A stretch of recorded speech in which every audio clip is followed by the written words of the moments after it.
Si on voulait définir, on sait qu'il y a beaucoup de mots. Il y a taxage, il y a bullying, il y a intimidation, il y a plein de mots. Mais de quoi on parle quand on parle d'intimidation ou de n'importe quelle autre forme? On a défini en fait le phénomène de l'intimidation exclusivement par le comportement.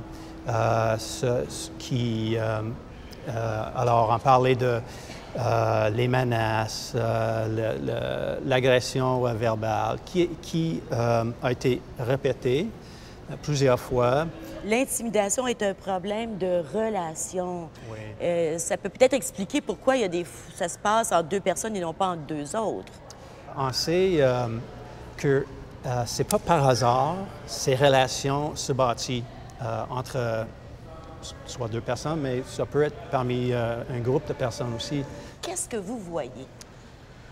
Moi, disons, depuis 5 ou 6 ans, je fais beaucoup d'interventions dans les écoles. Je visite des parents et des élèves de 4e à la 12e année. On parle de sécurité informatique, mais on parle beaucoup d'intimidation.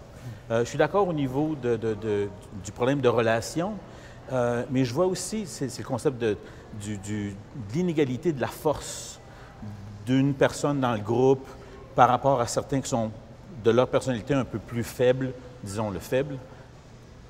De nos jours, les enfants reviennent à la maison, leur vie est sur les médias sociaux, Tumblr, Facebook, toutes ces choses-là, et ça ne les quitte jamais.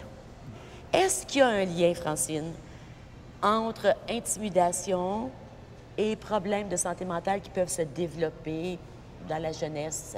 L'impression reste. Il y a une marque qui reste. En introduction, tu mentionnais que la période de l'adolescence est la période où l'identité se forme, où on se définit. Les filles, par exemple, en particulier, vont souvent définir leur identité selon les relations qu'ils vont entretenir. Donc, de vivre une forme d'intimidation ou de rejet a un impact considérable dans le développement d'une jeune personne dans une période qui est critique. Toi, tu as été victime, tu entends ça. Comment tu réagis? Parce que toi, tu n'en avais pas parlé à tes parents. Je n'avais pas parlé jusqu'à des années plus tard. Puis il y a certaines choses que, quand j'ai parlé à ma mère, qu'elle avait même de la difficulté à juste accepter qu'est-ce que j'avais vécu, parce que c'est pas quelque chose que j'en parlais. Puis je pense que de la façon que je vois l'intimidation, en tout cas, pour moi, une des façons que je vois l'intimidation, c'est que c'est des blessures, des coupures qui sont passées comme invisibles. Puis c'est des coupures qui s'accumulent avec le temps, puis qui, à la longue, peuvent détruire la personne. Vous entendez tout ça, vous êtes dans les écoles à tous les jours. Vous en voyez toutes sortes d'histoires. Quand que je deviens impliqué dans les histoires d'intimidation, souvent, c'est quand que l'intimidation s'est développée, a dépassé la ligne et s'est développée au niveau criminel. L'harcèlement, des voies de fait, des threats, des menaces, la cyberintimidation, etc. Ce que je vois qui est commun, c'est que dans la plupart de ces cas-là, c'est que c'était une escalation. Le problème du bullying a toujours été là. La raison pour laquelle on en voit encore plus maintenant, quant à moi, c'est parce que on a oublié un petit peu tout le côté du savoir-vivre. Ce qui arrive, c'est que l'intimidation, ça se fait à tout âge. On le voit beaucoup chez les enfants maintenant, mais comme dans les places de travail, il y en a autant. Entre amis, dans les familles. De toute façon, on le voit partout. Tout le monde fait partie du problème et de la solution, quant à moi. Bien, tout a commencé avec un projet du gouvernement de l'Ontario qui est Exprime-toi. Le projet, c'est le gouvernement donne des subventions pour justement monter un projet dans ton école.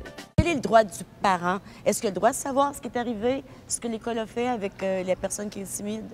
Bien, d'entrée de jeu, je dirais qu'il y a déjà beaucoup de choses en place. Il y a beaucoup de choses, effectivement, qui ont changé dans les dernières années. Pour ce qui est de la collaboration dont M. Hall mentionnait, au niveau des protocoles, par exemple, il y en a 2 à Ottawa. Pour ce qui est des protocoles d'entente avec la police, au niveau des enquêtes, comment on travaille avec eux, comment on travaille avec les parents. Parce que nos paroles porte nos intentions. Nos paroles sont porteuses d'émotions. Et c'est l'intention que tu ressentais derrière. Tu sentais qu'il disait ça pour te blesser. Ah oui, exactement. Il voulait me blesser. Puis même tellement que je n'avais pas d'amis, bien, comme à l'extérieur de l'école, mes amis étaient, si on pourrait dire entre guillemets, mes amis, mais à l'intérieur de l'école, tout le monde, ils n'étaient plus mes amis, ils ne se tenaient plus avec moi tellement que c'était vraiment...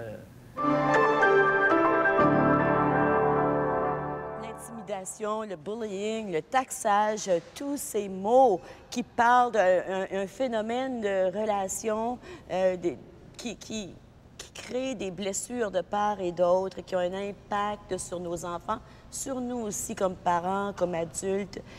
Ça se poursuit dans le temps. C'est une question, on vient de voir, c'est une question complexe. Par contre, c'est une question que nous voulons régler comme communauté. C'est évident, il y a tellement de projets, tout le monde se sent interpellé.